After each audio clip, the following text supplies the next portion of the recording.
Okay. तो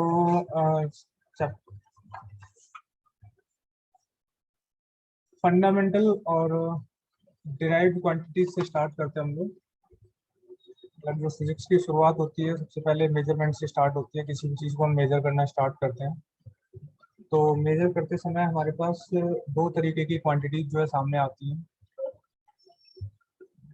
उन सारी क्वांटिटीज को सबसे पहले हम क्या बोलते हैं, फिजिकल क्वांटिटीज बोलते हैं।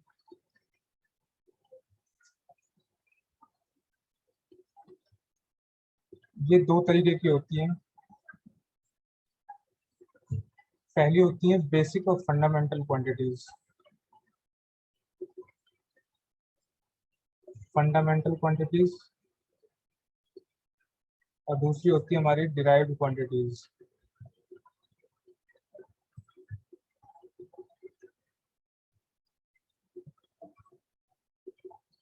ठीक है। तो फंडामेंटल कौन सी होती हैं? जो कंप्लीटली इंडिपेंडेंट होती हैं, जो किसी पे डिपेंड नहीं करती हैं। ठीक है। ऐसी quantity which are completely independent, या जिनको रिप्रेजेंट करने के लिए हमें किसी और क्वांटिटी की जरूरत नहीं पड़ती है। ठीक है। तो हम इनको लिख सकते हैं इंडिपेंडेंट क्वांटिटीज। Independent quantities. और डिराइव्ड जो क्वांटिटीज होती हैं वो डिपेंड करती हैं फंडामेंटल के ऊपर। ठीक है। तो इनको जो है इंडिपेंडेंट नहीं लिखेंगे, हम इन्हें लिख सकते हैं quantities which depends on quantities which depends on fundamental quantities।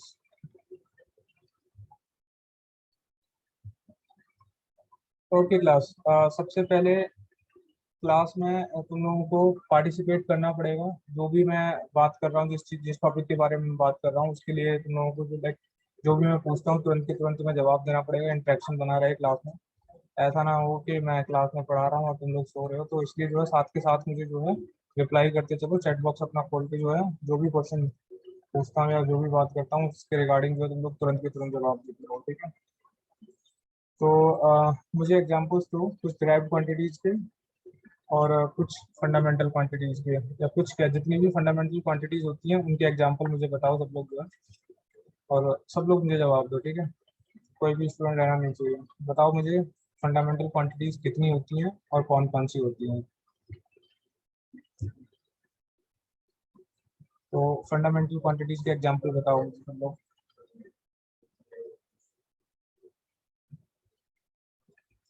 Derived के लिए।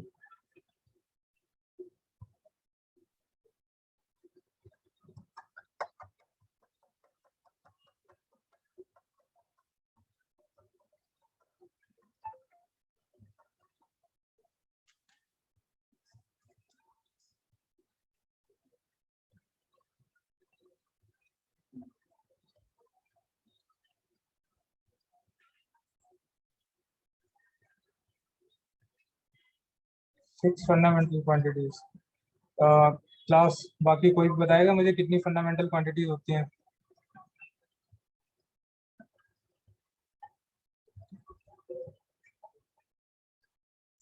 ये इस क्लास का सबसे बेसिक सवाल है और सबसे पहले चैप्टर का। तो सबको जो है नोन होना चाहिए कि कितनी क्वांटिटीज होती हैं फंडामेंटल। 7 फंडामेंटल क्वांटिटीज होती हैं। ओके। और बाकी लोग, ये स्टूडेंट है ये अरीबा, हमीद और यार जवाब क्यों नहीं दे रहे हो तुम लोग? जवाब दो मुझे कितनी क्वांटिटीज होती हैं।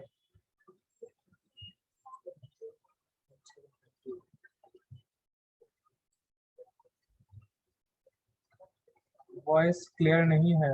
अभी भी वॉइस क्लियर नहीं आ रही है तुम्हें? मैंने शुरुआत में ही पूछा था वॉइस क्लियर है कि नहीं। ओके चलो, अब क्लियर आ रही है सबको वॉइस मेरी? देखो क्लास, बिना इंटरेक्शन के जो है क्लास में मजा भी नहीं आएगा और तुम लोगों को भी पढ़ने में अच्छा नहीं लगेगा। मैं चाहता हूँ कि जो भी चीज़ पढ़ो, जितनी भी चीज़ें पढ़ो, ऐसे पढ़ो कि उनसे जो है तुम लोग क्वेश्चन सॉल्व कर पाओ। ठीक है। उसी में फ़ायदा है तुम लोगों का। लाइक देखो, ये बैच क्या है, तुम लोगों को एक कंप्लीट पैकेज टाइप का है जिसमें सारी चीज़ें पढ़नी है। टाइम थोड़ा कम रहता है बट सारी चीज़ें हो जाती हैं। लेकिन अगर जो चीज़ें मैं करा रहा हूँ तुम लोग उस पर ध्यान दोगे तो ज़्यादा अच्छे से क्लियर होगा। ओके नाउ तो 7 बेसिक फंडामेंटल क्वांटिटीज होती हैं, कौन कौन सी होती हैं ये सबको पता होना चाहिए। बेसिक फंडामेंटल क्वांटिटीज में सबसे पहली क्वांटिटी कौन सी होती है? मास। ठीक है। दूसरी कौन सी क्वांटिटी होती है? लेंथ। फिर टाइम, फिर टेम्परेचर। ये चार क्वांटिटीज को तो हम जनरली पढ़ते ही पढ़ते हैं। इसके अलावा इलेक्ट्रिक करंट, फिर उसके बाद ल्यूमिनस इंटेंसिटी, ल्यूमिनस इंटेंसिटी। और सेवंथ कौन सी है? मॉलिक्यूलर मास या amount of substances. Molar molar mass में इसको मोल बोल सकते हैं सिंपल। ठीक है। अमाउंट ऑफ सब्सटेंस जिस चीज में मेजर किया जाता है, सब्सटेंस मोल्स में मेजर किया जाता है, तो इसके लिए यूनिट भी हमने बना रखी है मोल। ठीक है। तो इसको रिप्रेजेंट करने के लिए भी MOL ये यूज किया जाएगा, ये इसकी यूनिट हो जाएगी। देखो सारी फंडामेंटल क्वांटिटीज की एक एक यूनिट होती है। यूनिट हमारे पास जो है कई सारी हो सकती हैं, छोटी यूनिट होती हैं, कुछ कुछ बड़ी यूनिट होती हैं। तो क्योंकि 11th 12th तुम लोग कंप्लीट पढ़ ही चुके हो, तो इसमें यूनिट्स जो, हाँ देखो डिराइव्ड क्वांटिटीज के लिए एरिया, डेंसिटी, फोर्स, ये तीन एग्जांपल बताए एक फ्रेंड ने। सभी लोग मुझे और क्वांटिटीज लिख के बताओ, क्योंकि डिराइव्ड क्वांटिटीज तो हमारे पास बहुत सारी होती है, सिर्फ ये दो चार क्वांटिटीज नहीं है, इतनी सारी होती है कि तुम लोग फिजिक्स में पढ़ते पढ़ते थक जाओगे लेकिन खत्म नहीं होंगी। ठीक है। तो डिराइव्ड क्वांटिटीज तो बहुत सारी होती हैं। 7 क्वांटिटी होती है फंडामेंटल, और इन्हीं 7 को कंबाइन करते रहो। कभी जो है मास को लेंथ के साथ कंबाइन कर दो, मास को टाइम के साथ कंबाइन कर दो, मास को लेंथ स्क्वायर के साथ कंबाइन कर दो। तो इस तरीके से हमारे पास डिराइव्ड क्वांटिटीज बहुत सारी बनती हैं। तो डिराइव्ड क्वांटिटीज हमारे पास जो है बहुत सारी हो सकती हैं। ठीक है। Mass, length, time, temperature, electric current, luminous intensity and amount of substance, ये जो है हमारे पास 7 बेसिक फंडामेंटल क्वांटिटीज हैं। और इन क्वांटिटीज से ही जो है हम डिराइव्ड क्वांटिटीज को डिराइव करते हैं। लाइक डिराइव मीन्स डिराइव करना, किसी भी चीज को जो है बनाना, फॉर्म करना। ठीक है, दैट इज डिराइव। तो लिटरल मीनिंग जो है यहाँ का same, power, work, thrust, tension, strain etcetera. बिल्कुल ठीक है। देखो बहुत सारी और भी, पावर है, वर्क है, थ्रस्ट है, टेंशन फोर्स, ये स्ट्रेन है, ये सारी क्या है? डिराइव्ड क्वांटिटीज हैं। ओके अच्छा, इसके अलावा क्वांटिटीज की एक खासियत होती है कि जो भी क्वांटिटी है हम उसी क्वांटिटी को उसी क्वांटिटी के साथ ऐड कर सकते हैं।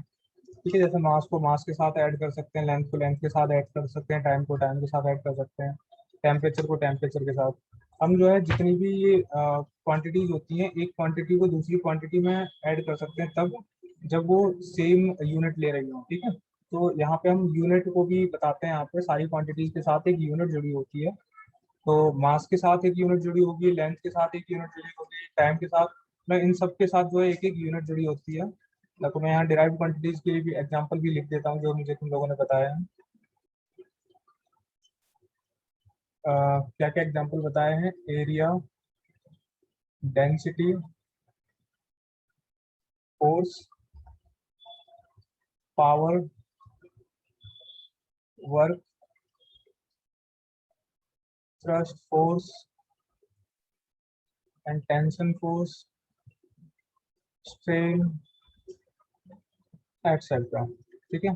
ये हमारे पास डिराइव्ड क्वांटिटीज हो सकती हैं। अब सबके साथ एक एक यूनिट होगी, तो एक यूनिट और एक उनका सिंबॉलिक रिप्रेजेंटेशन हम लोग जो है करेंगे यहाँ पे। जो हमारे पास फंडामेंटल क्वांटिटीज हैं, इनके लिए हम क्या करते हैं, एक एक यूनिट, एक स्टैंडर्ड यूनिट जो है मान करके चलते हैं। देखो मास को और लेंथ को, टाइम को, इन सबको जो है हम अलग अलग क्वांटिटीज में जो है मेजर कर सकते हैं। जैसे मास को अगर हम मेजर करना चाहें तो मास के लिए हम बहुत सारी यूनिट लिख सकते हैं, किलोग्राम भी है, ग्राम भी है। ठीक है। डेसीग्राम, मिलीग्राम, तो ये इस तरीके की हमारे पास बहुत सारी छोटी बड़ी यूनिट हो सकती हैं। ठीक है। लेकिन हम क्या करते हैं, एक पर्टिकुलर एक सिस्टम जो अपनाते हैं, जैसे हम सिंपली SI सिस्टम बोलते हैं। ठीक है। SI सिस्टम मतलब इंटरनेशनल सिस्टम ऑफ यूनिट्स। इस सिस्टम के अंदर हम मास को केजी में ही मेजर करेंगे। ठीक है। ऐसे ही लेंथ के लिए भी SI सिस्टम में बना रखा है कि हम लेंथ को वैसे तो किलोमीटर में मेजर कर लो, मीटर में, सेंटीमीटर में, मिलीमीटर में, इन सब में मेजर कर सकते हैं। ठीक है, लेकिन हम क्या करेंगे, क्या लेंथ को मीटर में ही मेजर करेंगे। किसके अंदर जो है, ऐसे सिस्टम के अंदर जो है, ऐसी जो है लेंथ, मास, फिर उसके बाद टाइम, टेम्परेचर, 7 जो यूनिट है हमारे पास फंडामेंटल, इन सब के लिए हमने जो है ऐसा ही सिस्टम बना रखा है। तो टाइम को जो है सेकंड में मेजर करेंगे, टेम्परेचर को केल्विन में मेजर करेंगे, करंट को एम्पियर में मेजर करेंगे। ठीक है, ये केल्विन है। तो इसके अलावा ल्यूमिनस इंटेंसिटी जो होती है, ल्यूमिनस इंटेंसिटी, ये इंटेंसिटी मतलब लाइट की इंटेंसिटी को मेजर करने के लिए होती है। इसको हम कैंडला, CANDELA, कैंडला में मेजर करते हैं। हम बताते हैं 1 कैंडला, 2 कैंडला, 10 कैंडला। ये क्या होता है, ये लाइट की इंटेंसिटी मीन्स जो लाइट जो होती है, कितना चमक है लाइट के अंदर, उस चीज को हम मेजर करते हैं यहाँ पे। ठीक है, और उसके बाद फिर amount of substance, amount of substance, इसको हम जो है मेजर करते हैं मोल में। ठीक है, मोल, मिली मोल, बहुत सारे हो सकते हैं, लेकिन हम क्या करते हैं, इसको सिर्फ मोल में ही मेजर करेंगे। अच्छा, इनके लिए हमने एक सिंबल बना रखा है। केजी यूनिट हो गई इसकी मास की जो है SI यूनिट, लेकिन इसको हम जहाँ पे भी कोई भी यूनिट क्यों ना लिखी हो, मास अगर जहाँ पे दिखाई दे रहा है, हम मास को रिप्रेजेंट करने के लिए कैपिटल M इस सिंबल का यूज करते हैं। ऐसी मीटर के लिए लेंथ L का यूज करते हैं, टाइम के लिए T का यूज करते हैं, केल्विन के लिए K का यूज करते हैं, करंट के लिए एम्पेयर और I का यूज करते हैं।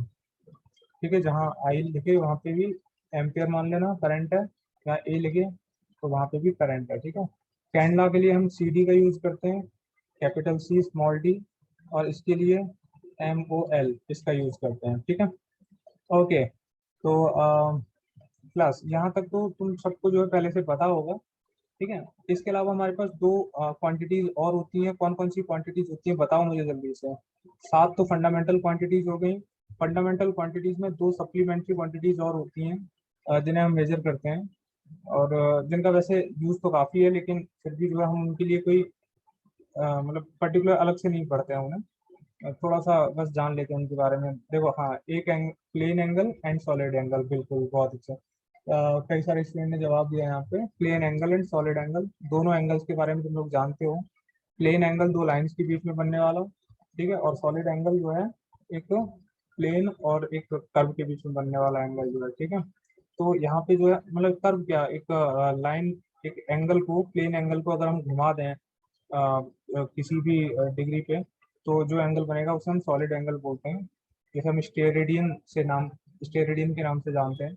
जनरली इसका यूज तुम्हें पड़ेगा नहीं जब तक जो है तुम लोग इलेक्ट्रोस्टैटिक्स वगैरह नहीं पढ़ते हो, या डीप फिजिक्स नहीं पढ़ते हो, तब तक जो है इसका यूज पड़ेगा नहीं। तो हम सिर्फ इनकी यूनिट जान लेते हैं और लिख लेते हैं इनको। 2 और क्वांटिटीज हैं। एक हो गया प्लेन एंगल। प्लेन एंगल को हम मेजर करते हैं रेडियंस में। ठीक है, रेडियन जो है डिग्री यूनिट है मेजर करने की। एंगल्स को हम डिग्री में भी मेजर करेंगे, प्लेन एंगल को, और रेडियंस में हम जनरली यूज करेंगे, क्योंकि जो भी क्वेश्चन आएगा उस क्वेश्चन में जब भी हमें एंगल लिखना पड़ेगा उसे हम रेडियन में लिखेंगे। क्योंकि जब भी हमें कोई भी सॉल्व करने, कोई भी क्वेश्चन सॉल्व करना होता है, तो हम एंगल को हमेशा रेडियंस में लिखेंगे। डिग्री में रखा हो तो रेडियन में कन्वर्ट करेंगे, तब जो है क्वेश्चन में अप्लाई करेंगे। ठीक है, और हमें ये भी पता होना चाहिए कि 180 डिग्री जो है पाई रेडियंस के बराबर होता है। ठीक है, तो यहाँ से हम 1 डिग्री को निकाल सकते हैं पाई/180, और जितना भी डिग्री दे रखी होगी उसको हमें सिर्फ इस वैल्यू से मल्टीप्लाई कर देना है, तो हम रेडियन में जो है एंगल को निकाल सकते हैं। अब इसके अलावा क्या है, दूसरा है सॉलिड एंगल। सॉलिड एंगल के लिए जो यूनिट हम यूज करते हैं वो क्या होती है, स्टेरेडियन। ठीक है, तो ये 2 एंगल्स हो गए जिन्हें हम मेजर करते हैं यहाँ पे। ओके, तो यहाँ तक जो है क्लियर होगा ये सबको। इसके बाद जो है थोड़ा सा आगे बढ़ते हैं। ये थी बिल्कुल बेसिक चीजें थी जो सबको पता होनी चाहिए। अब जो है यहीं से जो है थोड़ा सा एक इम्पोर्टेंट टॉपिक है हम लोगों का, जिसे डायमेंशन एंड डायमेंशनल फार्मूला या डायमेंशनल एनालिसिस के नाम से जानते हैं, जिसमें हम डायमेंशनल इक्वेशंस को पढ़ते हैं और उनके यूजेस को पढ़ते हैं जनरली। ठीक है, तो सबसे पहले डायमेंशंस क्या होती हैं और डायमेंशनल फार्मूला क्या होता है, एक लाइन में बता करके इसको खत्म करते हैं। और फिर जो है इसी से रिलेटेड जो इसकी यूज और इसके ऊपर बेस्ड जो है क्वेश्चन जो हम लोग जो है देखेंगे, ठीक है। तो dimensions and dimensional formula, dimensions and dimensional formula.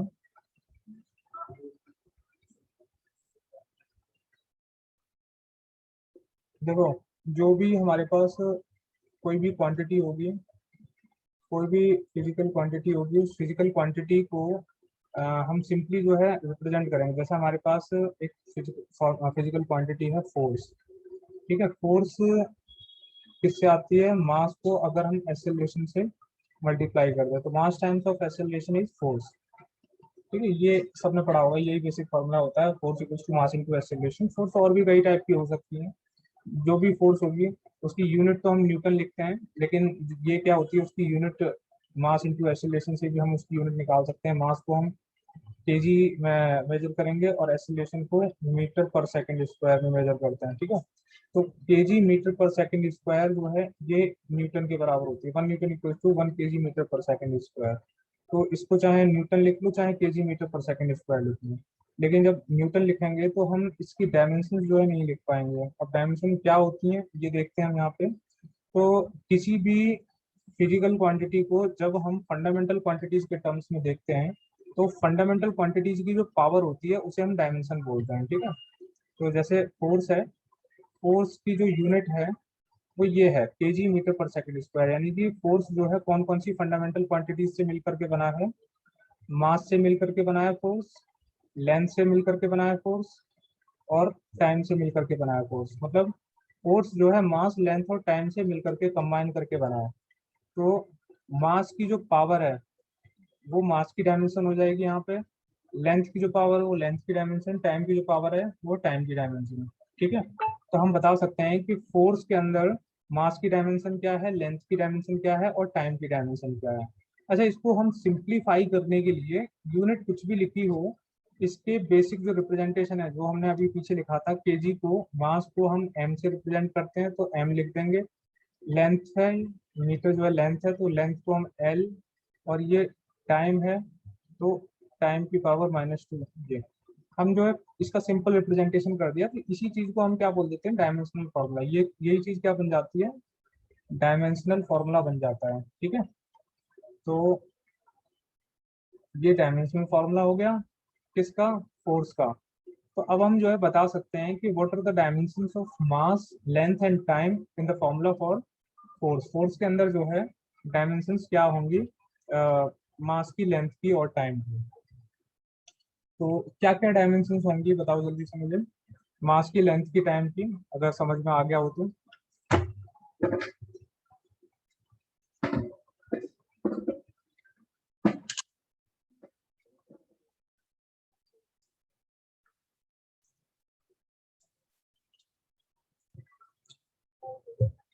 112, 112 ये जो है इसकी डायमेंशन हो जाएंगे।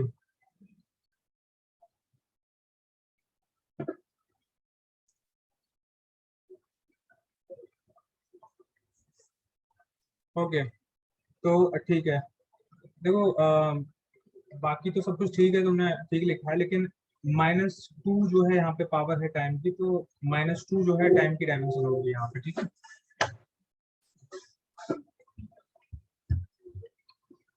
इस -2 का मतलब ये नहीं है कि टाइम नेगेटिव हो गया, इस -2 का मतलब है कि टाइम जो है डिनोमिनेटर में है, तो जो डायमेंशन होंगी वो 1 1 और -2 हो जाएगी यहाँ पे, ठीक है। ओके, नाउ अब ये दोनों तरफ को अगर हम इक्वेट करके बीच में ये इक्वेशन का साइन लगा देते हैं तो इसी चीज को हम डायमेंशनल इक्वेशन लिख देते हैं, ठीक है। ये फॉर्मूला हो गया डायमेंशनल फॉर्मूला फॉर फोर्स। और दो दो तरफ की क्वांटिटीज को अगर हम इक्वल लगा करके बराबर कर दें तो इसी चीज को हम डायमेंशनल इक्वेशन बोल देते हैं, ठीक है। जब किसी भी फिजिकल क्वांटिटी को उसके डायमेंशनल फॉर्मूले के साथ जो इक्वेट किया जाता है दैट इज डायमेंशनल इक्वेशन। तो यहाँ तक सबको क्लियर होगा?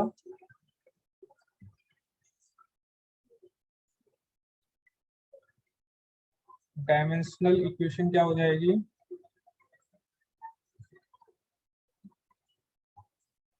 कोई भी फिजिकल क्वांटिटी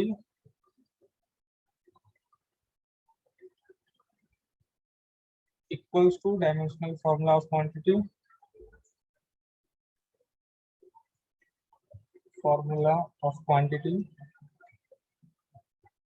इसी चीज को हम क्या बोल देते हैं, इसी को हम जो है डायमेंशनल इक्वेशन बोल देंगे, ठीक है। ये पूरी जो है डायमेंशनल इक्वेशन हो जाएगी, this is dimensional equation, clear.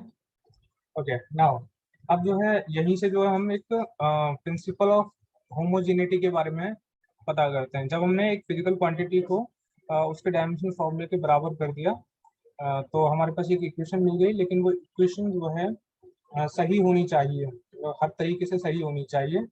तो सही करने के लिए हम एक सिंपल से रूल का यूज करते हैं, जिसका नाम है प्रिंसिपल ऑफ होमोजेनिटी। तो प्रिंसिपल ऑफ होमोजेनिटी हमें जो है कई सारी चीज़ों को बताता है, फॉर्मूले को सही करने में हेल्प करता है, और हमें सिंपल सी चीज़ बोलता है कि एक यूनिट जो भी क्वांटिटी है, same quantity can be added to a quantity, ठीक है। इसको हम सिंपल भाषा में क्या बोल सकते हैं, same quantity can be added to any quantity.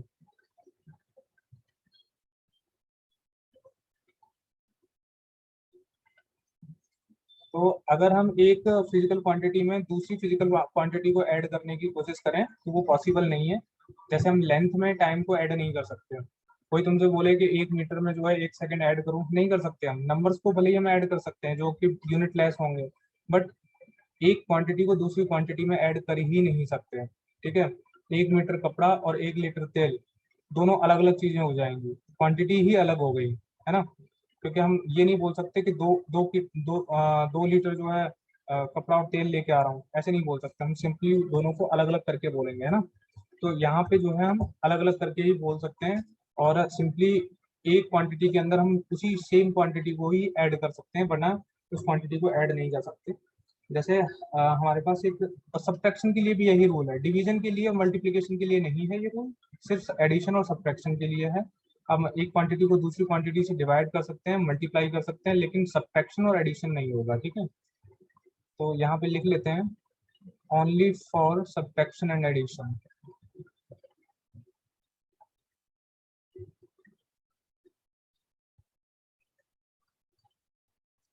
Okay ना, एक क्वेश्चन लेते हैं और उस क्वेश्चन के थ्रू जो है इस चीज को समझने की कोशिश करते हैं। जैसे एक सिंपल सा क्वेश्चन है जो कि बहुत बेसिक है, कि अगर हमारे पास लाइक एक डिस्टेंस एक पार्टिकल कवर करता है टी टाइम में, और उसकी एक इक्वेशन दे रखी है हमें।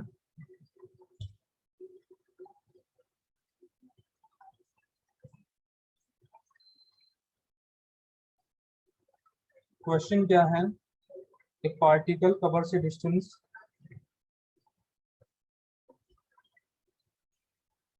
पार्टिकल कवर्स ए डिस्टेंस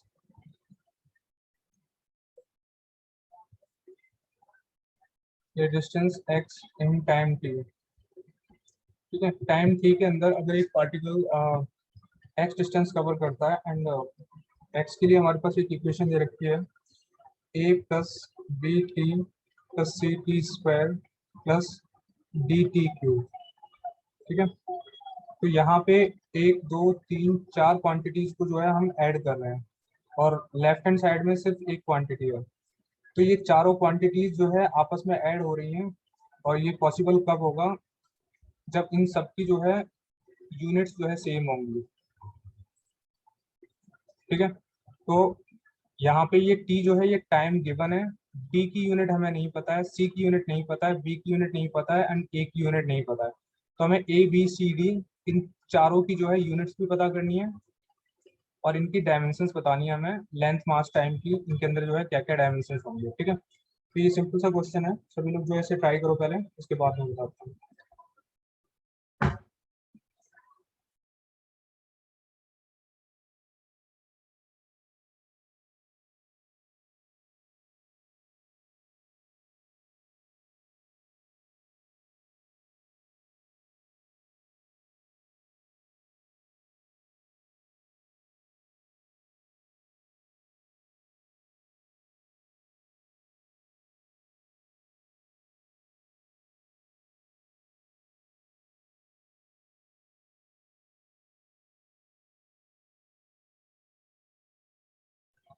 ओके क्लास, बताओ जल्दी से क्या आंसर रहा।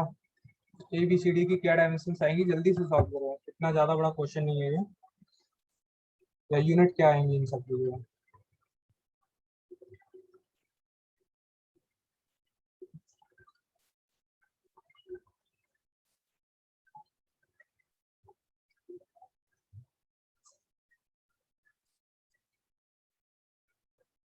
बी की unit L by T. Okay, ये बी की डायमेंशन जो है एल बाई टी आ जाएगी। ठीक है, ए की डायमेंशन क्या आएंगी। ए के लिए एल, सी के लिए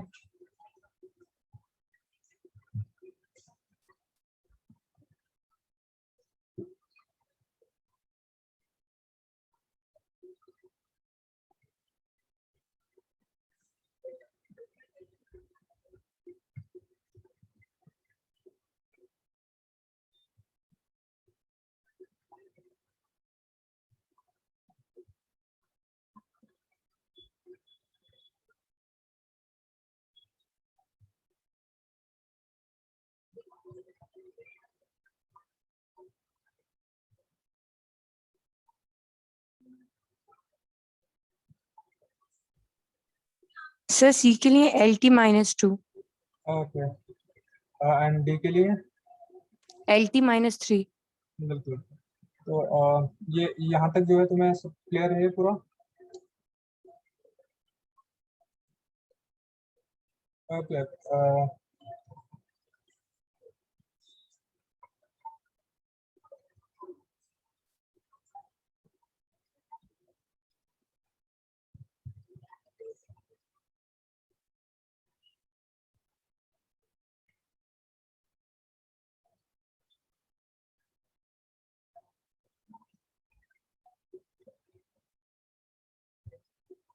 ओके क्लास, जिसको भी कोई डाउट हुआ करे तभी रेज हैंड किया करो, मैं वॉइस बोल दूंगा तो सिर्फ डाउट पूछ सकते हो उस केस में। ओके, तो ठीक है। तो ये क्वेश्चन जो है जहाँ तक सॉल्व कर लिया होगा, लाइक इजी क्वेश्चन है ये।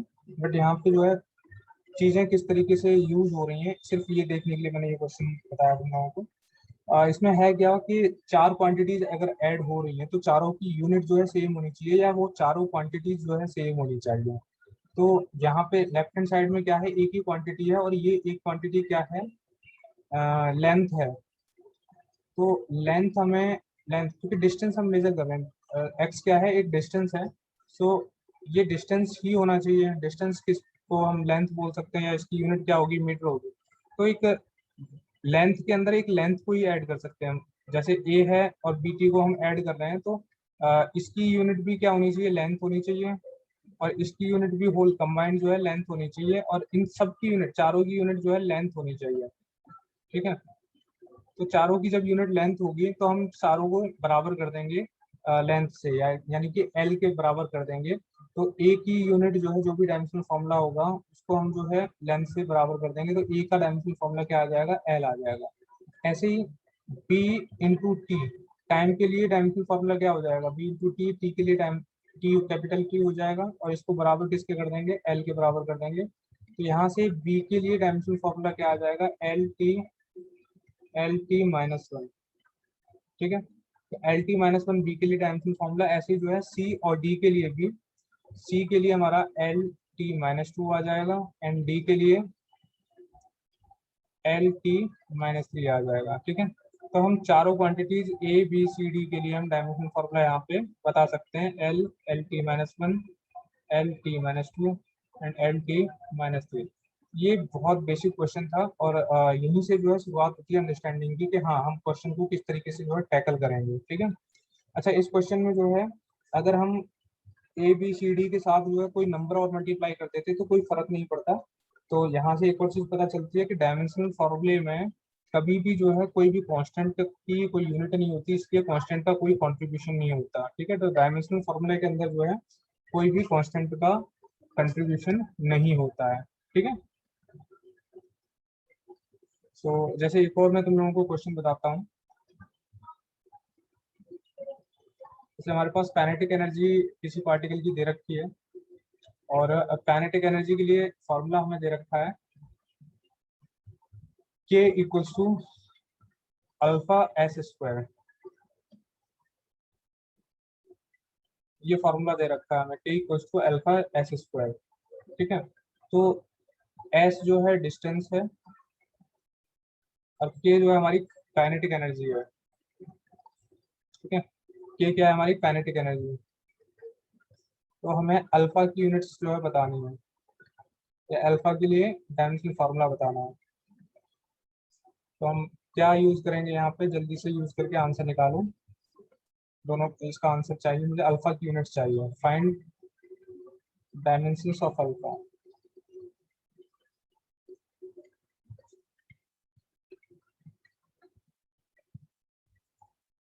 ओके क्लास, आंसर जो है तो मुझे चैट में भेजा करो, एंड कोई डाउट हुआ करे तो रेज हैंड करके मुझे बता दिया करो। I will unmute you and then you can ask me. Okay, so बाकी स्टूडेंट्स, हामिद एंड सदफ, तुम लोग भी सॉल्व करो। इसका आंसर चाहिए मुझे तुम लोगों से, इस वाले क्वेश्चन का जो अभी जो दिया है। पहला वाला तो हो गया, इस क्वेश्चन का आंसर दो।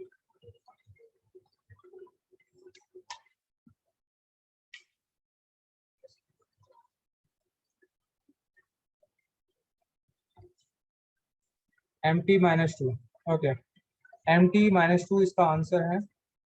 ओके ग्रेट, दो आंसर आ चुके हैं मेरे पास। mt-2 इसका सही आंसर है। ठीक है,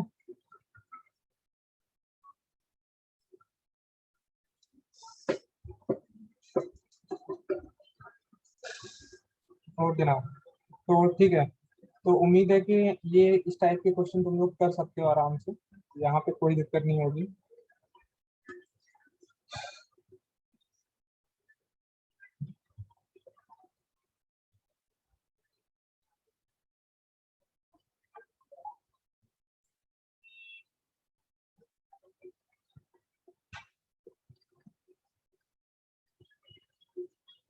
देखो, this is the equation given, this is the equation for distance या position of a particle with respect to time t। Okay, now question में क्या गिवन है कि v naught is a constant and alpha is greater than 0। ठीक है, तो हमें v not और अल्फा का यहाँ पे हमें वो निकालना है, डायमेंशंस निकालना है v नॉट का और अल्फा का। ठीक है,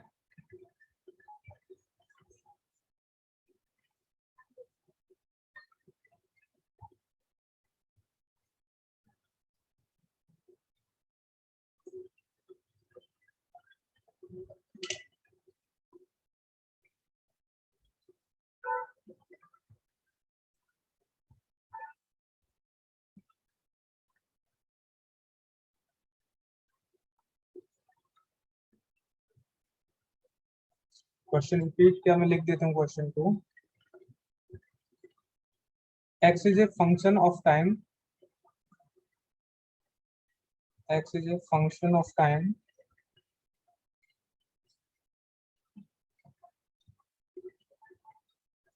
showing position of a particle। तो ये पोजीशन को शो कर रहा है x जो है, जो कि फंक्शन है टाइम का। v नॉट इज कांस्टेंट और अल्फा इज ग्रेटर देन 0। तो हमें निकालना क्या है, find dimensions of v not and alpha.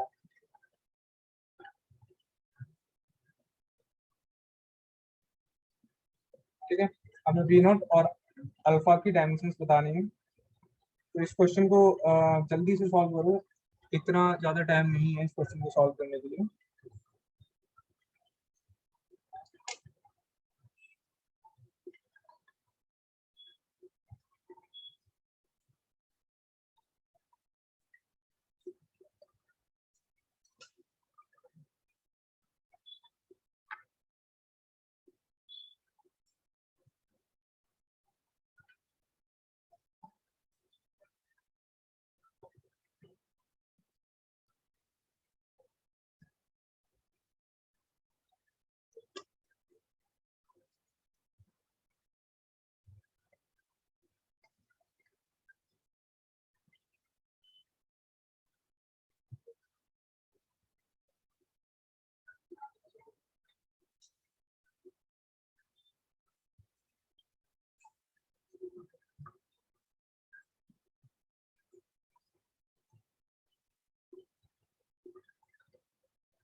देखो अभी हमने थोड़ी देर पहले देखा था ए बी सी डी जो है कांस्टेंट लिखे हुए थे वहाँ पे, बट उनकी भी डायमेंशंस थे। तो every constant is not necessary being dimensionless. तो हर कांस्टेंट डायमेंशनलेस होगा ये तो नहीं होता। ग्रेविटेशनल कांस्टेंट होता है, उसकी भी डायमेंशंस होती हैं। ऐसे हमारे पास बहुत सारे और भी कांस्टेंट होते हैं जिनकी डायमेंशंस होती हैं। ये डायमेंशन किसकी बता रहे हो? टी की पावर -1, ये डायमेंशन किसकी है?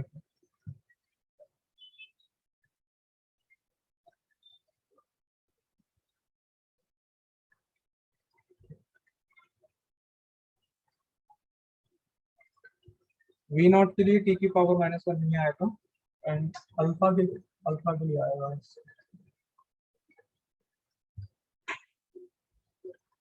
अल्फा के लिए टी की पावर -1 जो डायमेंशन आएगा, वी नॉट के लिए नहीं आएगा। ओके, किसी और ने सॉल्व किया ये क्वेश्चन?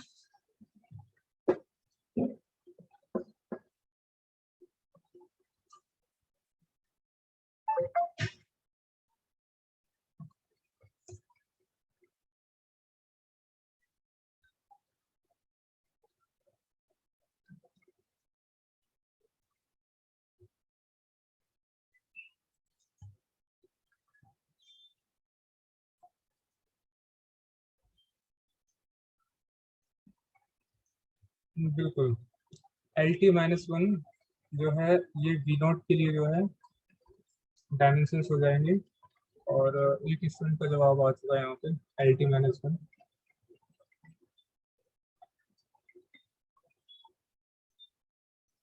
ओके चलो ठीक है, इस क्वेश्चन को मैं सॉल्व करा देता हूँ। नेक्स्ट क्वेश्चन जो है अगली बार देखना तुम लोग जो है। देखो क्लास, यहाँ पे चीज़ों को ध्यान में रखते हुए हमें करना है कि कौन सी क्वांटिटी क्या है।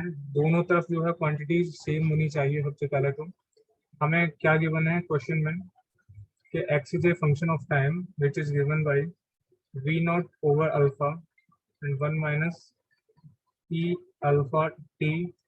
सो दिस इज, तो e की पावर जो है, देखो एक्सपोनेंशियल फंक्शन जो होता है, एक्सपोनेंशियल फंक्शन की जो पावर होती है, तो पावर एक नंबर हो सकती है, और वो नंबर जो है एक कोई भी नंबर जो है डायमेंशन लेस होता है सबसे पहले तो। ठीक है, क्योंकि यहाँ पे 1 में से e की पावर समथिंग माइनस हो रहा है, तो इस e की जो एक्सपोनेंशियल फंक्शन होता है इसकी कोई यूनिट होती नहीं है। एक्सपोनेंशियल फंक्शन जो है फाइनली हमें एक रिजल्ट देता है जो कि एक नंबर होता है। ठीक है, तो वो नंबर जो है रियल नंबर होता है। पॉइंट में उसकी वैल्यू हो सकती है, इंटीजर वैल्यू हो सकती है उसकी। तो जो भी होगा वो नंबर होगा, और एक नंबर जो है डायमेंशन लेस होता है। तो e की पावर माइनस अल्फा टी, ये जो है एक डायमेंशन लेस जो है होना चाहिए। अल्फा टी जो है डायमेंशन लेस होना चाहिए। ठीक है, तो अल्फा टी जो है ये डायमेंशन लेस होगा, और ये डायमेंशन लेस होगा तभी जाकर के हमें ये एक नंबर प्रोवाइड करेगा। यानी कि जैसे हमें e की पावर 4 चाहिए, तो 4 की कोई डायमेंशन नहीं होगी, तो यहाँ पे e की पावर माइनस अल्फा टी है, तो अल्फा टी जो है वो डायमेंशन लेस होना चाहिए, तभी जाकर के वो एक नंबर वैल्यू हमें प्रोवाइड करेगा। ठीक है, तो हम यहाँ पे अल्फा टी को डायमेंशन लेस कर देते हैं। तो अल्फा टी को अगर हम डायमेंशन लेस करेंगे तो टी क्या है, यहाँ पे टाइम है। टी जो है टाइम है, तो alpha into time equals to, यहाँ पे डायमेंशन लेस यानी कि M0 L0 T0। तो अल्फा की डायमेंशन क्या आ जाएंगे, यहाँ पे टी को इधर ले जाएंगे तो M0 L0 T-1। ठीक है, तो इसको अगर हम सिर्फ T-1 भी लिखेंगे तो भी कोई दिक्कत नहीं है, वरना प्रॉपर नोटेशन तो इसका ये है। तो इसके लिए यहाँ पे आंसर क्या आ जाएगा, अल्फा की जो डायमेंशन हो जाएंगी वो हमारी टी की पावर -1, ये अल्फा की डायमेंशन हो जाएगी। अब हमें अल्फा की डायमेंशन पता चल गई। अब ये देखो, ये ब्रैकेट के अंदर क्या है, एक नंबर में से दूसरा नंबर माइनस हो रहा है, तो ये डायमेंशन लेस वैल्यू हो गई। यहाँ से यहाँ तक पूरी, यहाँ से लेके यहाँ तक ये पूरा डायमेंशन लेस हो गया। This is dimension less. ठीक है, देखो ये चीजें तुम्हें अपने आप से ध्यान देनी होंगी। हमारे पास बहुत सारे ऐसे फंक्शन होते हैं जिनके अंदर जो है एक डायमेंशन लेस वैल्यू भी जाती है। जैसे अगर मैं लिखता हूँ साइन अल्फा टी स्क्वायर, इस तरीके से मैंने एक फंक्शन लिख दिया, तो अल्फा टी ये क्या है, डिग्री है या रेडियंस है? कुछ भी लिखोगे तो यहाँ पे डिग्री या रेडियंस लिखोगे। और डिग्री या रेडियन जो है एक नंबर होगा, रेडियन क्या होगा, एक नंबर होगा, तो वो डायमेंशन लेस होगा। ठीक है, तो ये अंदर वाला पूरा का पूरा पार्ट जो है डायमेंशन लेस होगा। इस तरीके के हमारे पास और भी बहुत सारे फंक्शंस होते हैं, सिर्फ यही नहीं है, और भी कई सारे फंक्शंस हो जाएंगे हमारे पास जो कि डायमेंशन लेस होंगे कम्प्लीटली। ठीक है, तो इस केस में भी यहाँ पे हमें यही करना है कि डायमेंशन लेस बना देना है इसको। तो ये पूरा डायमेंशन लेस हो गया, तो यहाँ पे क्या बचा, वी नॉट बाई अल्फा। तो x is a function of time that is equal to V not by alpha. तो वी नॉट की डायमेंशन कुछ भी होगी हमें नहीं पता, लेकिन अल्फा की डायमेंशन हमें पता है t माइनस वन के बराबर है। और यहाँ पे क्या है, ये डिस्टेंस है, डिस्टेंस की यूनिट होती है लेंथ, और लेंथ के लिए डायमेंशन क्या होती है, l। तो हम क्या कर देंगे इसको, l equals to V not by T की पावर माइनस वन। ठीक है, तो यहाँ से वी नॉट के लिए हमारे पास डायमेंशन हो जाएगी l T minus one. Okay, तो ये जो है यहाँ पे इसका सॉल्यूशन हो जाएगा एल टी माइनस वन। तो एक दो स्टूडेंट ने सॉल्व भी किया था इसको, तो अच्छा है। आगे देखते हैं अब हम। तो इस तरीके के हमारे पास और भी क्वेश्चन हो सकते हैं, जैसे कोई तुम लोगों से पूछ ले sine omega T square minus alpha T, इस तरीके से कोई पूछते हैं। ठीक है, तो ओमेगा जो है एंगुलर वेलोसिटी है जैसे, तो एंगुलर वेलोसिटी क्या होती है, एंगुलर वेलोसिटी के लिए कुछ ना कुछ फॉर्मूला लिख सकते हैं यहाँ पे, या फिर इसको कांस्टेंट मान लेते हैं, एंगुलर वेलोसिटी भी छोड़ दो, इसको कांस्टेंट मान लेते हैं। कांस्टेंट मान लेंगे तो तब जो है हम इसकी डायमेंशन निकाल सकते हैं। और इसको भी हम, ये भी एक कांस्टेंट है, दोनों कांस्टेंट हैं, दोनों की हमें डायमेंशन निकालनी है, तो आसानी से हम इनकी डायमेंशन निकाल सकते हैं। और इसको पूरे को हमें डायमेंशन लेस बनाना पड़ेगा। तो अगर हमसे कोई पूछो ओमेगा की डायमेंशन क्या है, तो सीधे सीधे लिखेंगे टी की पावर माइनस टू। ऐसी अल्फा की कोई डायमेंशन पूछे तो हम सीधे लिखेंगे टी की पावर माइनस वन। क्यों, क्योंकि टी की पावर माइनस वन और टी को मल्टीप्लाई करेंगे तभी तो ये डायमेंशन लेस होगा। ऐसी जो है इसको एंगुलर वेलोसिटी से फिर हमें यहाँ पे कुछ ना कुछ कांस्टेंट मल्टीप्लाई करना पड़ेगा, इसलिए मैंने उसको एंगुलर वेलोसिटी से हटा करके कांस्टेंट मान लिया है। ठीक है, तो यहाँ पे हमने इसको कांस्टेंट मान लिया है, तब जो है इसकी डायमेंशन हम निकाल रहे हैं। ठीक है, एंगुलर वेलोसिटी मैंने इसको हटा दिया क्योंकि एंगुलर वेलोसिटी को के साथ हमें यहाँ पे कुछ ना कुछ कांस्टेंट मल्टीप्लाई करना पड़ेगा इसके साथ, जिसकी डायमेंशन अलग होंगी कुछ ना कुछ, क्योंकि एंगुलर वेलोसिटी की डायमेंशन तो ये हो जाएगा टी पाई बाई टी। तो यहाँ पे टी माइनस वन उसकी डायमेंशन आ जाएगी, तो टी माइनस वन और टी टू, यहाँ पे टी तब भी बच जाएगा, लेकिन ये पूरा का पूरा डायमेंशन लेस होना चाहिए, इसलिए हम इसको एंगुलर वेलोसिटी नहीं लिख सकते, इसके साथ कुछ ना कुछ कांस्टेंट मल्टीप्लाई करना पड़ेगा। ठीक है, तो इसको पूरे को हमें डायमेंशन लेस बनाना पड़ेगा, तो इसकी भी डायमेंशन नहीं होगी, इसकी भी डायमेंशन नहीं होगी, तभी जाके दोनों का सब्ट्रैक्शन पॉसिबल है। ठीक है, ये साइन के फंक्शन के अंदर जो है ये सब्ट्रैक्शन हो रहा है। तो ये इस तरीके से हमारे पास कोई भी फंक्शन आता है तो हम उसको इसी तरीके से यूज करेंगे, और डायमेंशन फॉर्मूले का यूज करके जो है हम सबकी जो है डायमेंशन निकाल सकते हैं क्लियरली यहाँ पे। ओके, तो अब जो है इसके बाद जो हम देखते हैं डायमेंशनल एनालिसिस, या फिर उसके यूज ऑफ डायमेंशनल एनालिसिस। जो अभी तक हमने डायमेंशंस वगैरह पढ़ी हैं उसके यूज क्या है। देखो, एक यूज तो तुम लोगों को साफ साफ यहाँ पे दिख ही रहा होगा कि कैसे हम डायमेंशन निकाल रहे हैं, हम जो है पता कर पा रहे हैं कि लेंथ की डायमेंशन क्या है, टाइम की डायमेंशन क्या है। इसके अलावा इसके कुछ कुछ क्या, तीन ही इसके प्रॉपर यूजेज हैं, यूजेज ऑफ डायमेंशन एनालिसिस जिसे हम बोलते हैं, जिसमें सबसे इंपॉर्टेंट होता है डायमेंशन फॉर्मूले डिराइव करना या फॉर्मूले डिराइव करना।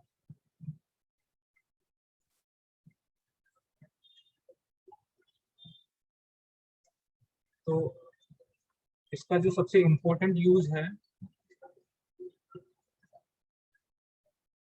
To establish relation between different physical quantities.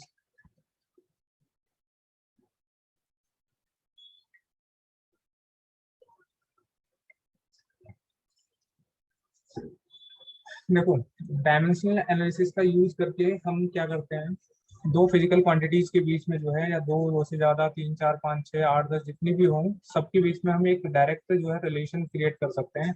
एक मैथमेटिकल फार्मूला जो है क्रिएट कर सकते हैं, जिससे हम उस चीज को दोबारा से कैलकुलेट कर सकते हैं बिना बिना कुछ और बाहर से एक्सटर्नल हेल्प लिए। मतलब लाइक उस फॉर्मूले में जो जो चीजें होंगी उन सारी चीजों को कैलकुलेट करके हम तीसरी चौथी चीज, जैसे एक चीज जो है चार चीजों पर डिपेंड कर रही है, तो पहले चार चीजों को पता करके हम उस पांचवी चीज को आराम से कैलकुलेट कर सकते हैं। मतलब सिंपल एक फॉर्मूला, जैसे हम लोग लिखते हैं ना कि v equals to U plus A T, ये क्या है, एक फॉर्मूला है। इस फॉर्मूले में हम क्या करते हैं, u की वैल्यू पता है, a की पता है, t की पता है, तो हम v को कैलकुलेट कर सकते हैं t टाइम बाद कितना होगा। तो ऐसी जो है ये एक मैथमेटिकल रिलेशन है अलग अलग फिजिकल क्वांटिटीज के बीच में। और वो फिजिकल क्वांटिटीज क्या क्या हैं? Initial velocity, acceleration, time. ऐसे हमारे पास बहुत सारे और भी फॉर्मूले होते हैं। काइनेटिक एनर्जी के लिए हम फॉर्मूला लिखते हैं हाफ एम वी स्क्वायर, ठीक है। Potential energy of gravitational potential energy के लिए जो है हम फॉर्मूला लिखते हैं एम जी एच। तो ये सब क्या है? ये फॉर्मूले हैं। इन फॉर्मूले में हम तीन चीज़ें पता होंगी तो चौथी चीज़ पता कर सकते हैं। मास, ग्रेविटी, हाइट पता है तो हम जो पोटेंशियल एनर्जी पता कर सकते हैं। मास और वेलोसिटी पता है तो काइनेटिक एनर्जी पता कर सकते हैं। ऐसी जो है और भी बहुत सारे फॉर्मूले होंगे। फोर्स के लिए मास इंटू एक्सेलरेशन का फॉर्मूला होता है, तो मास पता है और एक्सेलरेशन पता है तो हम जो फोर्स पता कर सकते हैं। वेलोसिटी के लिए जो है डिस्टेंस बाई टाइम चाहिए, तो अगर तुम्हें डिस्टेंस पता है और टाइम पता है तो तुम जो है वेलोसिटी पता कर सकते हो। तो लाइक ये सारे क्या हैं? फॉर्मूले हैं। तो इन फॉर्मूलों को डिराइव किया जाता है। डिराइव करने के लिए हम जो है इस डायमेंशनल एनालिसिस का यूज करते हैं, ठीक है। तो एक ये हो गया। दूसरा यूज क्या है इसका? दूसरा यूज है इसका एक एक फिजिकल क्वांटिटी को एक सिस्टम से दूसरे सिस्टम में कन्वर्ट करने के लिए, ठीक है। To convert units of a physical quantity, एक फिजिकल क्वांटिटी का यूनिट्स को एक सिस्टम से दूसरे सिस्टम में कन्वर्ट करने के लिए। From one system to another system, to another system. देखो किसी भी सिस्टम के अंदर जो है एक क्वांटिटी को रिप्रेजेंट करने के लिए दो चीजें चाहिए होंगी, एक न्यूमेरिकल वैल्यू और एक यूनिट। तो ये एक सिस्टम है, फर्स्ट सिस्टम, सेकंड सिस्टम। कोई भी क्वांटिटी जो है दो सिस्टम में अगर हम मेजर कर रहे हैं तो वो है तो एक्चुअली एक ही, लेकिन न्यूमेरिकल वैल्यू और यूनिट जो है अलग अलग है। तो इसको n1 और u1 बोल दो। लेकिन दोनों क्वांटिटीज अगर एक ही चीज है, एक ही चीज को हम इस सिस्टम में भी मेजर कर रहे हैं और उसी सेम चीज को दूसरे सिस्टम में मेजर कर रहे हैं, तो दोनों चीजें तो हैं सेम ही, तो दोनों बराबर ही होनी चाहिए। लेकिन होगा क्या? उनकी न्यूमेरिकल वैल्यू जो है अलग होंगी और यूनिट्स जो है अलग होंगी। तो n1 u1 equals to n2 u2 हो जाएगा। मान लो हमें n1 की वैल्यू नहीं पता, तो n1 की वैल्यू पता करने के लिए हम क्या कर सकते हैं? n2 u2 बाई u1, ये लिख करके हम n1 की वैल्यू जो है पता कर सकते हैं। तो this is the way to convert units of physical quantity from first system to another system. Same like अगर हम इसका वाइस वर्सा भी बोलना चाहें तो सेकंड सिस्टम की भी यूनिट्स को या सेकंड सिस्टम की न्यूमेरिकल वैल्यू को हम सब कुछ कैलकुलेट पता कर सकते हैं यहाँ पे इसी फॉर्मूले का यूज करके। तो n2 के लिए क्या फॉर्मूला हो जाएगा यहाँ पे? n1 u1 बाई u2, ठीक है। तो ये जो है इस तरीके से। और देखो इसके तीनों के हम एग्जाम्पल करेंगे, अभी तीसरा यूज भी देख लेते हैं। और इसका तीसरा यूज है to check the dimensional correctness, to check the dimensional correctness of a formula, dimensional correctness of a formula. किसी भी फॉर्मूले की डायमेंशनल करेक्टनेस को चेक करना। देखो डायमेंशनल करेक्टनेस और एक्चुअल करेक्टनेस दोनों में डिफरेंस है। डायमेंशनल करेक्टनेस का मतलब होता है सिर्फ डायमेंशंस का करेक्ट होना, और फॉर्मूले का करेक्ट होने का मतलब है कि फॉर्मूला कंप्लीटली करेक्ट होना। अगर कोई फॉर्मूला डायमेंशनली करेक्ट है तो जरूरी नहीं है कि वो उसका फॉर्मूला एक्चुअली करेक्ट भी हो, लेकिन अगर कोई फॉर्मूला एक्चुअली करेक्ट है तो ये जरूरी है कि उसका फॉर्मूला डायमेंशनली भी करेक्ट है, ठीक है। तो ये तीन चीजें हैं to check the dimensional correctness of the formula. और डायमेंशनल करेक्टनेस कैसे चेक की जाती है? डायमेंशनल करेक्टनेस चेक करने के लिए हम करते क्या है सिंपली कि जो जो भी रिलेशन दे रखा है हमें, उस रिलेशन के अंदर जो है एक लेफ्ट हैंड साइड होती है और एक राइट हैंड साइड होती है।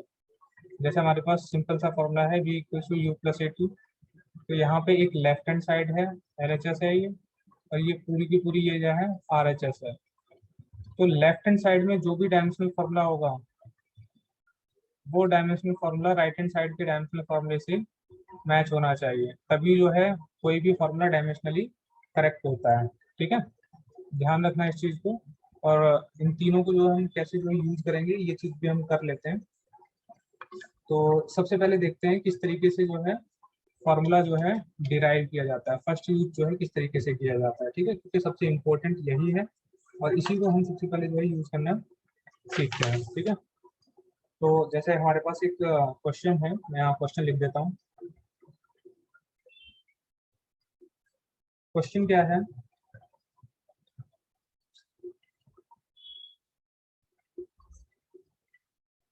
जो भी वर्ड इसमें समझ में आए वो मेरे से पूछ लेना।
Okay, class, this is the question. You have to find the you have to find a formula for force F.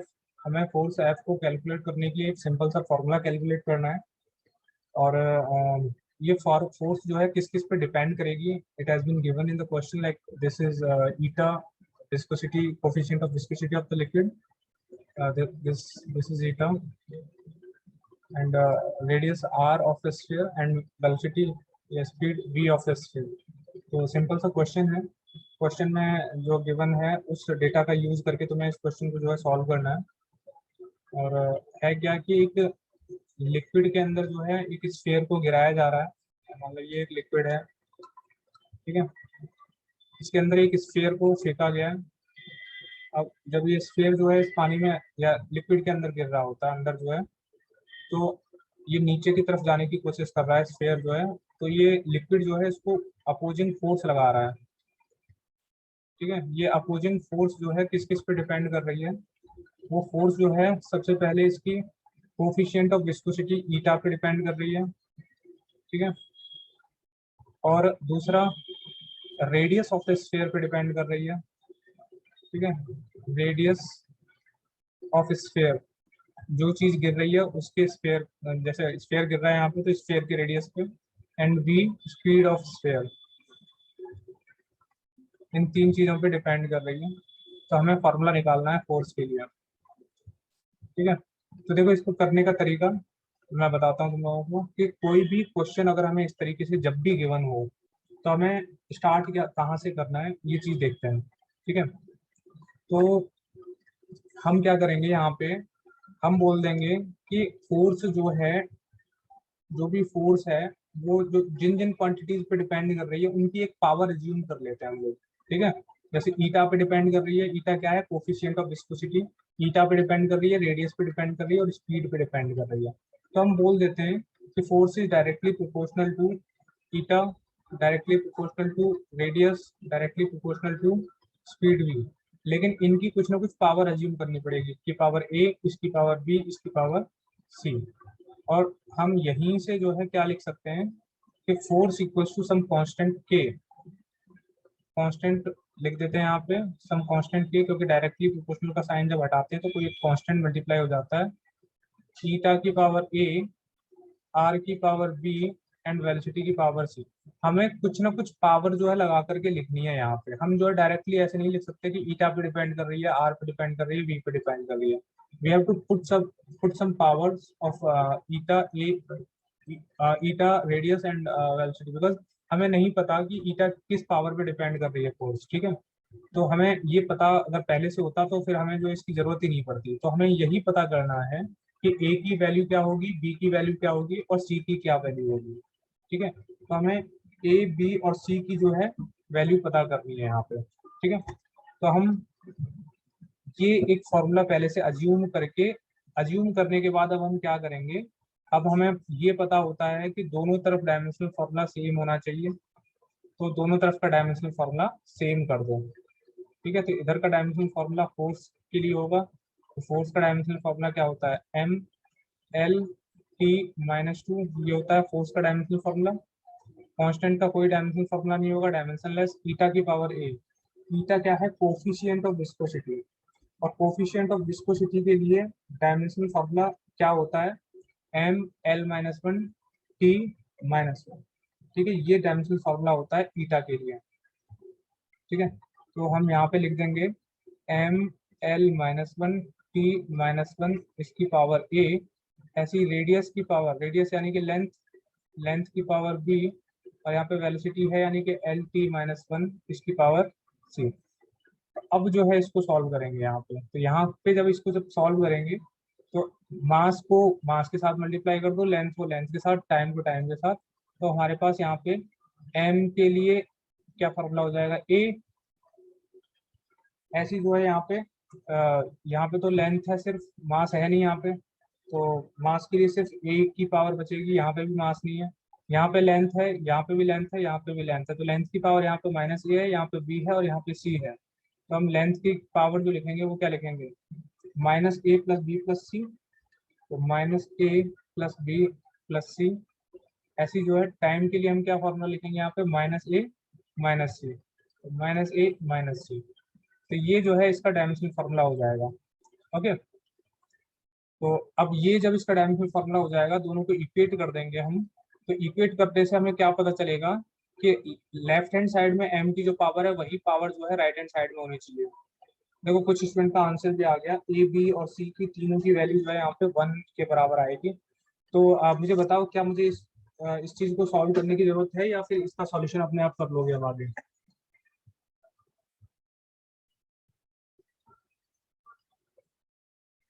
Okay, एक स्टूडेंट का तो हो गया है, बाकी स्टूडेंट भी बताओ मुझे, क्या इस क्वेश्चन को आगे फर्दर सॉल्व करने की जरूरत है मुझे।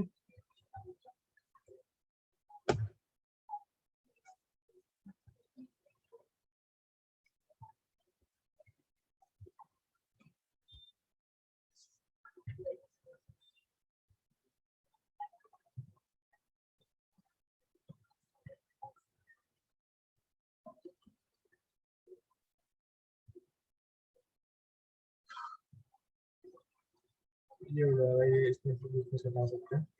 तो यहाँ पे जब हम इनको सॉल्व करेंगे तो ए की वैल्यू तो डायरेक्ट 1 हो जाएगी यहाँ पे, एल की वैल्यू यहाँ पे 1 है, और यहाँ पे minus A plus B plus C equals to 1 के बराबर हो जाएगा, और minus A minus C equals to -2 के बराबर हो जाएगा। That means A plus C equals to 2, A की वैल्यू 1 तो सी की वैल्यू कितनी हो जाएगी, 2 माइनस 1 दैट इज 1। तो सी की वैल्यू पता है हमें, ए की वैल्यू पता है, तो -1 plus B plus 1 equals to 1, तो 1 से 1 कट जाएगा, बी इक्वल्स टू 1। तो इस तरीके से हमारे पास ये ए बी सी की तीनों की वैल्यू जो आ जाएगी यहाँ पे, A equals to B equals to C equals to 1 आ जाएगा, और इसको हम पुट कर देंगे यहाँ पे के ईटा की पावर 1 और आर की पावर 1 बी की पावर 1, तो हमारे पास फॉर्मूला ये निकल के आ जाएगा। ठीक है, तो this is the formula which we are like trying to find. तो ये जो है इजी सा फॉर्मूला निकल के आ जाएगा, और ये फॉर्मूला कहाँ से निकल के आया है, सिंपल डायमेंशनल एनालिसिस के थ्रू जो है निकल के आया है। ठीक है, तो डायमेंशनल एनालिसिस करके हम जो है आसानी से किसी भी फॉर्मूले को कैलकुलेट कर सकते हैं। ठीक है, निकाल सकते हैं और उस फॉर्मूले को यूज कर सकते हैं बाद में। ठीक है,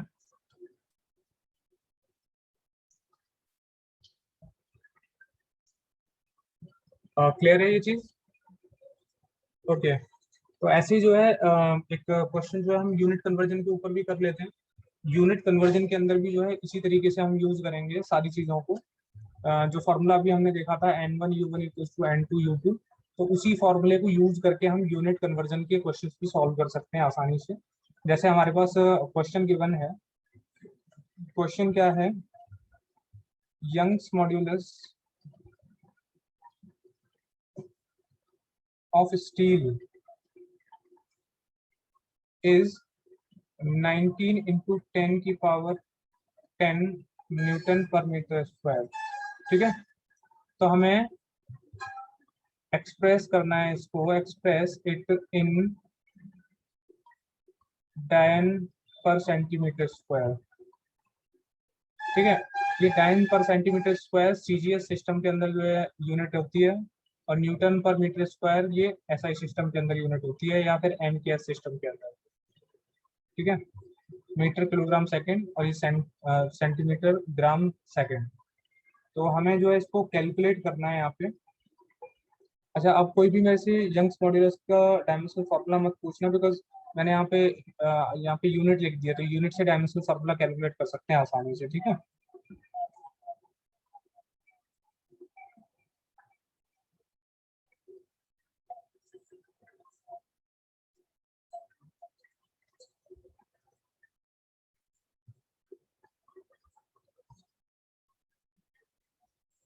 ओके, ट्राई करो इस क्वेश्चन को।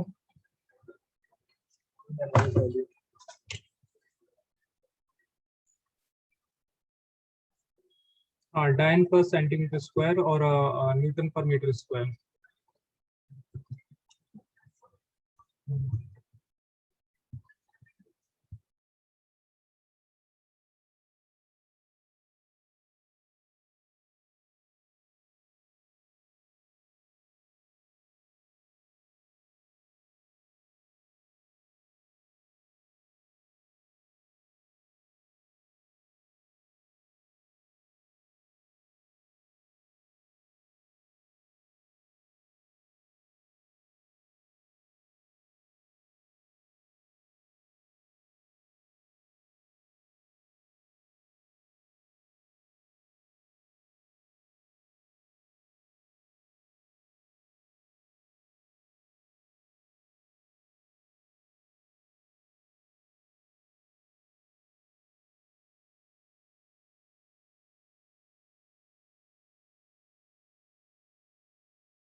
तो किसी ने सॉल्व किया इस क्वेश्चन में?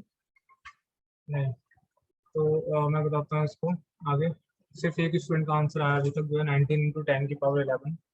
तो ये सही था आंसर जो है। ओके देखो इसमें था क्या, सबसे पहले तो तुम्हें डायमेंशनल फार्मूला जो है पता करना पड़ेगा। डायमेंशनल फार्मूला क्या होगा? देखो यूनिट कोई भी हो डायमेंशनल फार्मूला सेम होता है, ये चीज़ मैं तुम लोगों को पहले भी बता चुका हूँ। तो हमें इस चीज़ में कुछ भी वो नहीं करना है। तो यूनिट डायमेंशनल फार्मूले से हम जो है यूनिट को जो है जिस सिस्टम की दे रखी है उसी सिस्टम के अकॉर्डिंग लिख भी सकते हैं। जैसे हमें मान लो डायमेंशनल फार्मूला दे रखा है, जैसे इसका जो डायमेंशनल फार्मूला होगा न्यूटन पर मीटर स्क्वायर, तो न्यूटन के लिए क्या हो जाएगा, फोर्स होती है न्यूटन, फोर्स के लिए फॉर्मूला क्या होता है, MLT-2। ये होता है न्यूटन के लिए फॉर्मूला, और इसको जो है एल स्क्वायर से डिवाइड कर दो तो क्या आ जाएगा, ये ML-1 P-2, ये जो है इसका डायमेंशनल फॉर्मूला हो जाएगा, है ना। तो ये डायमेंशनल फॉर्मूला किस चीज के लिए हो गया, यंग्स मॉड्यूलस के लिए हो गया, ML-1 T-2। तो अब जो है इस वाले सिस्टम के लिए अगर हम यूनिट लिखना चाहें तो m की जगह क्या लिख देंगे, kg, और लेंथ की जगह मीटर लिख देंगे, और t की जगह सेकंड, तो सेकंड की पावर -1 ये हो जाएगा यूनिट।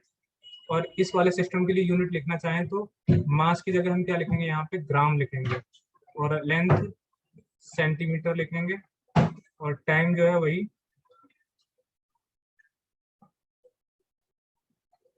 सेकंड में होगा, ठीक है। तो ग्राम सेंटीमीटर सेकंड, और यहाँ पे जो है केजी मीटर पर सेकंड। तो ये जो है न्यूटन न्यूटन पर मीटर स्क्वायर है, और ये जो है क्या है, डायन पर सेंटीमीटर स्क्वायर है।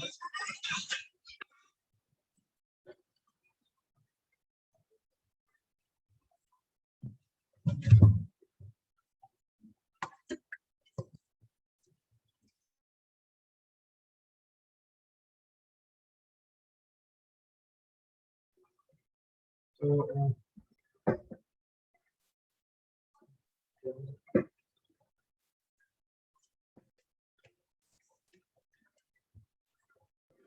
ओके ये क्या हो जाएगा, न्यूटन पर मीटर स्क्वायर, और ये डायन पर सेंटीमीटर स्क्वायर। क्योंकि हमें पहले से पता है कि दोनों तरफ जो है न्यूमेरिकल वैल्यू जो है बराबर हों, सॉरी N1 U1 जो है बराबर होगा, क्योंकि दोनों तरफ क्वांटिटी सेम है। N1 U1 equals to N2 U2, ठीक है। तो हमें पता करना है कि 1 न्यूटन मीटर पर स्क्वायर में कितने डायन पर सेंटीमीटर स्क्वायर होते हैं। तो हम इधर की तरफ ले लेते हैं, N1 जो है 1 बना लेते हैं, और यूनिट क्या हो जाएगी, न्यूटन पर मीटर स्क्वायर। न्यूटन पर मीटर स्क्वायर को हम क्या लिख सकते हैं, केजी पर मीटर पर सेकंड लिख सकते हैं इसको, ठीक है, जो कि बराबर होगा, N2 की वैल्यू नहीं पता, यूनिट क्या है इसकी, ग्राम पर सेंटीमीटर पर सेकंड। तो हमें जो है N2 की वैल्यू जो है पता करनी है यहाँ पे। तो N2 की वैल्यू पता करने के लिए हम इसको इस साइड में लिख सकते हैं, इसके नीचे, इस यूनिट को उठा करके इसके नीचे ले आते हैं, ये N1 है। अगर N2 पता करना है तो इस यूनिट को उठा करके इधर ले आते हैं, ठीक है। तो 1 यहाँ पे ये केजी ओवर ग्राम हो जाएगा, और यहाँ पे ये मीटर की पावर -1, और यहाँ पे सेंटीमीटर की पावर -1 ये हो जाएगा। ऐसी जो है सेकंड की पावर -1, सेकंड की पावर -1 ये हो जाएगा, ठीक है, और ये N2 के बराबर हो जाएगा। तो अब हम इसको क्या लिख सकते हैं, यहाँ पे मीटर बाय सेंटीमीटर की पावर -1, यहाँ पे केजी बाई ग्राम है, तो 1 kg 1000 ग्राम के बराबर हो जाएगा, है ना। तो 1000 ग्राम लिख सकते हैं इसको 1000 ग्राम ओवर ग्राम कर देंगे, और इधर क्या हो जाएगा, 1 मीटर 100 सेंटीमीटर के बराबर होगा, तो 100 बाई 100 सेंटीमीटर बाई सेंटीमीटर, इसकी पावर क्या हो जाएगी, -1 हो जाएगी, और ये तो कैंसिल होके 1 हो जाएगा, क्योंकि पर सेकंड जो है, सेकंड जो है कोई कन्वर्जन नहीं होगा, यहाँ पे 1 के बराबर रहेगा। तो अब हम जो है इसको कैलकुलेट करेंगे, यहाँ पे N2 की वैल्यू जो है इतनी आ जाएगी, ठीक है, N2 की वैल्यू जो है इतनी आ जाएगी। तो ये 1000 है, ग्राम से ग्राम कैंसिल हो जाएगा, सेंटीमीटर से सेंटीमीटर, 1000 बाई 100 10 बचेगा। तो यहाँ से क्या आ जाएगा, N2 इक्वल्स टू 10, तो यानी कि N की जो न्यूमेरिकल वैल्यू है N2 की, दैट इज 10। तो हम यहाँ पे लिख सकते हैं कि 1 न्यूटन पर मीटर स्क्वायर इक्वल्स टू 10 डायन पर सेंटीमीटर स्क्वायर। तो 1 न्यूटन मीटर स्क्वायर 10 डायन पर सेंटीमीटर स्क्वायर के बराबर है, तो अगर हमें लिखना है 19 इंटू 10 की पावर 10 न्यूटन पर मीटर स्क्वायर कितने 10 पर सेंटीमीटर के स्क्वायर के बराबर हो जाएगा, तो इसको जो है न्यूटन पर मीटर स्क्वायर को हटा दो, यहाँ पे जो है इसको लिख दो। तो 19 इंटू 10 की पावर 10 इंटू 10 डायन पर सेंटीमीटर स्क्वायर हो जाएगा। तो कितना लिख देंगे इसको, 19 इंटू 10 की पावर 11। तो यहाँ से जो है क्लियर हो जाएगा, ये कितना आ जाएगा आंसर, 19 इंटू 10 की पावर 11 डायन पर सेंटीमीटर स्क्वायर। ठीक है, तो ये चीज समझ में आ गई होगी किस तरीके से हमने यहाँ पे यूनिट्स को जो है कन्वर्ट किया है। तो ये बहुत इजी प्रोसेस है, सिंपल सा, इसमें हमें कुछ नहीं करना होता है। n1 u1 equals to n2 u2 को पुट करना है एंड आसानी से जो है फॉर्मूला जो है आसानी से यहाँ पे वैल्यू जो है कैलकुलेट होकर के आ जाती है, उसे मल्टीप्लाई कर दो। ठीक है, तो होप है कि जो आज पढ़ा है ये पूरा समझ में आया होगा। और डायमेंशनल करेक्टनेस को चेक करने के लिए तो हमें दोनों तरफ की डायमेंशनल फॉर्मूलों को जो है देखना होता है कि बराबर है कि नहीं। तो इसका जो थर्ड यूज है तो चेक द डायमेंशनल करेक्टनेस, उसको तो हम आसानी से पता कर सकते हैं, उसमें तो हमें कुछ भी जो है देखने की जरूरत भी नहीं पड़ेगी। ठीक है, तो उसमें जो है सिर्फ हमें डायमेंशनल करेक्टनेस यानी कि दोनों तरफ का डायमेंशनल फॉर्मूला चेक करना है कि अगर बराबर है तो डायमेंशनली करेक्ट है, और अगर दोनों तरफ का डायमेंशनल फॉर्मूला बराबर नहीं है तो वो डायमेंशनली करेक्ट नहीं है। ठीक है, जैसे हम काइनेटिक एनर्जी के लिए फॉर्मूला लिखते हैं, काइनेटिक एनर्जी का फॉर्मूला होता है हाफ mv²। तो काइनेटिक एनर्जी, तो एनर्जी के लिए सारी की सारी एनर्जी जो है सेम डायमेंशनल फार्मूला जो है कंसिडर करती हैं। तो सारी एनर्जी, चाहे काइनेटिक एनर्जी हो, पोटेंशियल एनर्जी हो, हीट एनर्जी हो, वर्क हो, सबके लिए डायमेंशनल फार्मूला जो है सेम होता है। और डायमेंशनल फार्मूला जो एनर्जी का होगा लेफ्ट हैंड साइड में, वही अगर राइट हैंड साइड में भी डायमेंशनल फार्मूला आ जाए तो ये जो फार्मूला है ये डायमेंशनली करेक्ट हो जाएगा। ठीक है, तो किस तरीके से होता है, तो एनर्जी क्या होती है, फोर्स इनटू डिस्प्लेसमेंट होता है। तो एनर्जी वर्क के बराबर होती है, तो डायमेंशनल फार्मूला एनर्जी के लिए क्या होता है, मास टाइम्स L2T-2। ये डायमेंशनल फार्मूला होता है एनर्जी का, किसी भी तरीके की एनर्जी हो, चाहे वो काइनेटिक एनर्जी हो, चाहे वो पोटेंशियल एनर्जी हो, तो कोई भी एनर्जी के लिए डायमेंशनल फार्मूला ये हो जाएगा। अब ये तो लेफ्ट हैंड साइड में डायमेंशनल फार्मूला यही हो गया, फिर mL2T-2 क्योंकि ये एनर्जी गिवन है। अब राइट हैंड साइड में अगर डायमेंशनल फार्मूला देखेंगे तो मास है, मास के लिए m वेलोसिटी का स्क्वायर यानी कि LT-1 का स्क्वायर दैट इज L2T-2। तो ये हो जाएगा यहाँ पे right hand side left hand side दोनों बराबर हो जाएंगे। जब दोनों बराबर हो गए तो इसका मतलब this formula is dimensionally correct. ठीक है, तो ये डायमेंशनली करेक्ट हो जाएगा।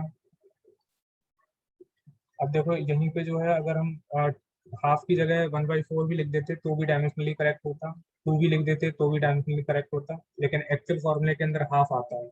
अगर हम यहाँ पे 2, 4, 8, 10 कुछ भी लिख देते तो भी ये फॉर्मूला डायमेंशनली करेक्ट होता, बट एक्चुअली करेक्ट नहीं होता।